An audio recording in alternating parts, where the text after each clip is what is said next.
మీకు ఈ వీడియో నచ్చినట్లయితే వీడియోని లైక్ చేయండి.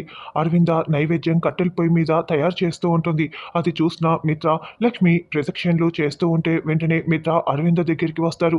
మామ్, ఏం చేస్తున్నావు ఇక్కడ అని అంటే, నీ వంతు సహాయం నువ్వు ఆ అమ్మాయికి చేస్తుంటే నా వంతు సహాయం నేను చేస్తున్నాను మిత్ర. ఆ అమ్మాయికి నైవేద్యం కావాలంట, నా చేతుల మీదుగా తయారు చేసి ఇస్తున్నాను. ఏంటి మిత్ర, ఆ అమ్మాయితో పాటు ప్రదక్షిణలు చేయటం నీకు కష్టంగా ఉందా అని అరవింద్ అంటే, కొన్ని ప్రదక్షిణలు చేసేసరికి నాకు కాస్త అలసటగా అనిపిస్తోంది, రెస్ట్ తీసుకుందామా అని అనిపిస్తోంది. కానీ ఆ అమ్మాయి అంత బరువును మోస్తూ అన్ని ప్రదక్షిణలు భర్త కోసం ఎలా చేస్తుంది మామ్, చాలా ఆశ్చర్యంగా ఉంది అని మిత్ర అంటే, ఆ అమ్మాయి లాంటి వాళ్ళు అంతే మిత్ర. చిన్నప్పటి నుంచి ఒకరి బాగోగులు కోరుకుంటూ ఉంటారు. చిన్నప్పుడు తల్లిదండ్రుల కోసం ఏం కావాలన్నా చేస్తూ ఉంటారు. పెళ్ళైన తర్వాత భర్త పిల్లలు తన వాళ్ళు అనుకుంటూ ఉంటే తన వాళ్ళ కోసం ఏమైనా చేస్తూ ఉంటారు ఇలాంటి ఆడవాళ్ళు అమ్మాయిలు అని అరవింద చెప్తూ ఉంటుంది. అవును మామ్, నువ్వు చెప్పింది కరెక్టే. ఈ అమ్మాయి చాలా గొప్పది. తన భర్త కోసం ఎంత కష్టపడుతోందో అని మిత్ర అంటుంటే, ఏంటి మిత్ర అరవింద అంటూ దీక్షితులు గారు అక్కడికి వస్తారు. ఆ అమ్మాయికి ఇంకా ఏం సహాయం కావాలన్నా మేము తప్పకుండా చేస్తాము దీక్షితులు గారు అని మిత్ర అనడంతో, నువ్వు వెన్నంటే ఆ అమ్మాయి పక్కన లక్ష్మి పక్కన నిలబడి ఈ దీక్షని పూర్తి చేయాలి. అడుగడుగునా నువ్వు లక్ష్మి పక్కన ఉంటేనే ఈ దీక్ష పూర్తవుతుంది అని నేను అలా చేయిస్తాను కదా నీ చేత అని దీక్షితులు గారు మనసులో అనుకుంటూ, తప్పకుండా చెప్తాను మిత్ర, ఏమేం కావాలో అన్ని నీ చేత తప్పకుండా చేయిస్తాను. ముందు ఆ అమ్మాయితో కలిసి ప్రదక్షిణలు చెయ్యి, వెళ్ళు వెళ్ళు మిత్ర అని అనడంతో అలాగేనని మిత్ర వెళ్తాడు. అప్పటికే లక్ష్మి ఆ కలశాలని మొయ్యలేకపోతూ ఉంటుంది. పొరపాటున కింద పడిపోతూ ఉంటే వెంటనే మిత్ర వచ్చి పట్టుకొని, అయ్యో, ఇంత కష్టమైన దీక్ష ఎందుకు చేస్తున్నారండి అని మిత్ర ప్రశ్నిస్తూనే ఆ కలశాలని కింద పడకుండా పట్టుకొని లక్ష్మిని నడిపిస్తూ ఉంటాడు. మిమ్మల్నేనండి అడిగేది, ఎందుకు ఇంత కష్టమైన దీక్ష చేయటం మొయ్యలేనప్పుడు నడవలేనప్పుడు అని మిత్ర అడుగుతూ ఉంటే, "ఆ, ఏమీ లేదండి, నేను నడవగలను, పదండి" అని లక్ష్మి అనుకుంటూ, మిమ్మల్ని కాపాడుకోవటం కోసమే ఈ దీక్ష చేస్తున్నాను మిత్ర గారు, మీకోసం నా ప్రాణాలైనా ఇస్తానని లక్ష్మి మనసులో అనుకుంటూ ఉంటుంది. తర్వాత అరవింద నైవేద్యాన్ని పూర్తి చేసి హోమం చేస్తున్న దీక్షితులు గారి దగ్గరికి వచ్చి పెడుతుంది.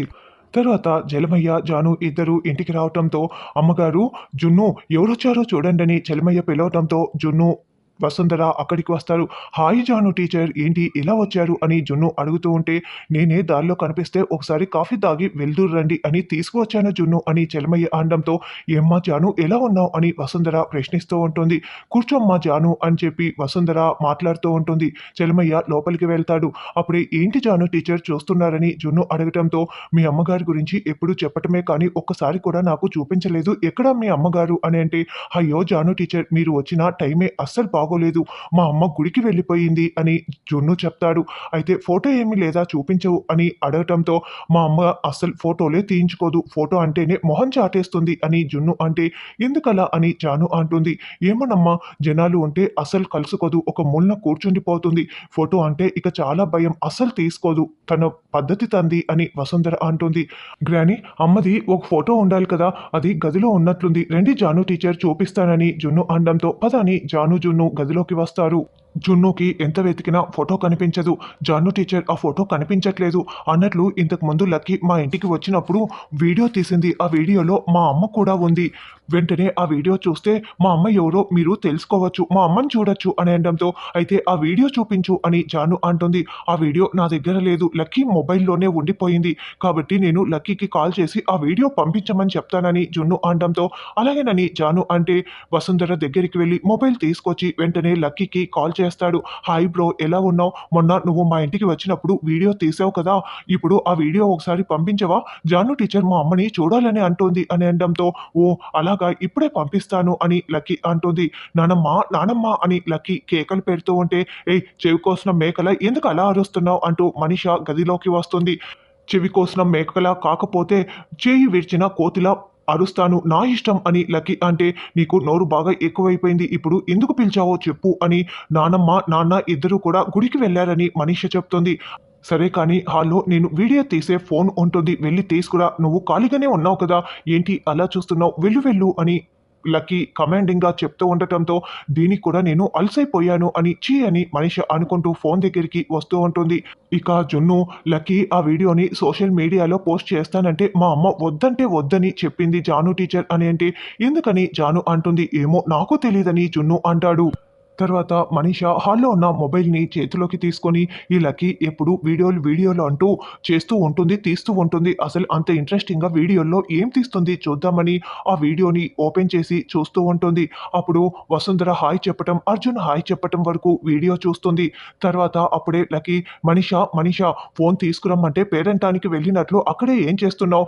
ఏ పని నీకు త్వరగా చేయటం తెలీదా? ఇక మా నాన్న బిజినెస్‌లో మా నాన్నకి నువ్వేం హెల్ప్ చేస్తావు? త్వరగా తీసుకొస్తావా లేదా? అని లక్కీ అరుస్తూ ఉంటుంది. ఈ పిల్ల పిశాచ్‌కి నోరు ఎక్కువైపోయింది. దీని టైం నడుస్తోంది. దీనికి నేను ఊడిగం చేయాలా? చెప్తాను దీని పని అని మనసులో అనుకుంటూ వెంటనే మొబైల్ తీసుకొని రావటంతో ఇవ్వు మనీషా అంటూ లక్కీ లాక్కునేస్తుంది.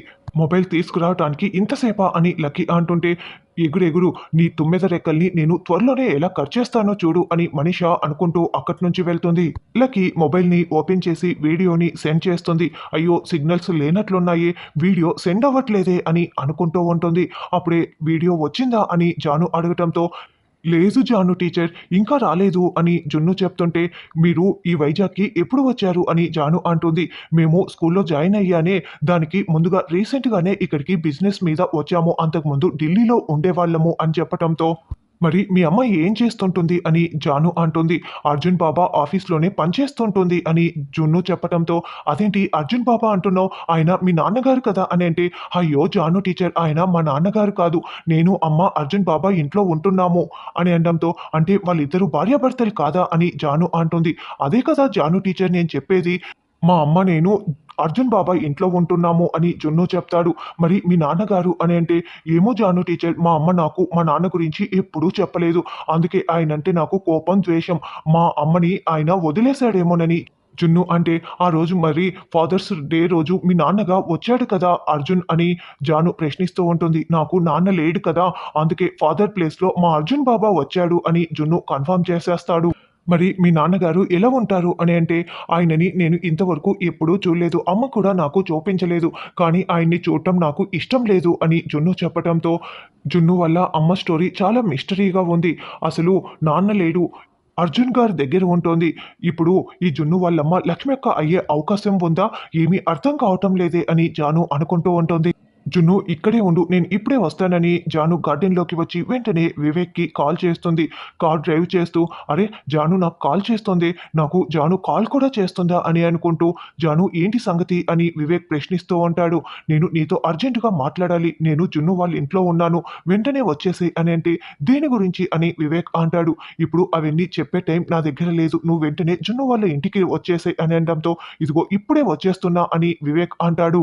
తరువాత ప్రదక్షిణలు పూర్తి అవటంతో మిత్ర, లక్ష్మి ఇద్దరు కూడా హోమం దగ్గరికి వస్తారు. బాబు మిత్ర, ఆ అమ్మాయి తల మీద ఉన్న కలశాలను ఒక్కొక్కటిగా నీ చేతులతో నువ్వు కింద పెట్టు అని అనడంతో మిత్ర అలాగే అన్నింటినీ తీసి కింద పెడతాడు. చూడమ్మా లక్ష్మి, ఇప్పుడు నువ్వు ఈ ఐదుగురి ముత్తైదువుల కాళ్ళకి పసుపు రాసి వీళ్ళు వడ్డించే నైవేద్యాన్ని ప్రసాదంగా స్వీకరించాల్సి వస్తుంది. ఇక్కడికి కాస్త దూరంలో సౌగంధ వృక్ష పత్రాలు ఉంటాయి. వాటిని సేకరించి వాటిని ప్రసాదం స్వీకరించటానికి అనువుగా ఒక ఆకుని తయారు చేసుకొని ఆ ఆకులోనే నువ్వు ప్రసాదాన్ని స్వీకరించాలి. బాబు మిత్ర, ఈ అమ్మాయికి తోడుగా ఆ సౌగంధ వృక్ష పత్రాలను తీసుకురావటానికి నువ్వు కూడా వెళ్ళు నాయనా అని అనడంతో అలాగేనని లక్ష్మీమిత్ర ఇద్దరు వస్తారు. కోనేటి గుండా నడుచుకుంటూ వచ్చి వృక్షం ఉన్న దగ్గరికి లక్ష్మి, మిత్ర ఇద్దరూ కలిసి వస్తారు. అక్కడ వృక్షం దగ్గరికి రాగానే ఆకులు చాలా పైన ఉంటాయి. వాటిని అందుకునే ప్రయత్నంలో అక్కడ ఉన్న ముళ్ళుపై లక్ష్మి చూసుకోకుండా కాలు పెట్టేస్తుంది. లక్ష్మి కాలికి ముళ్ళు గుచ్చుకొని రక్తం కారుతూ ఉంటుంది. అబ్బా అని లక్ష్మి అరుస్తూ ఉంటే, ఏవండి కాస్త చూసుకోవాలి కదా అని లక్ష్మి నొప్పికి మిత్ర బాధపడుతూ ఉంటాడు.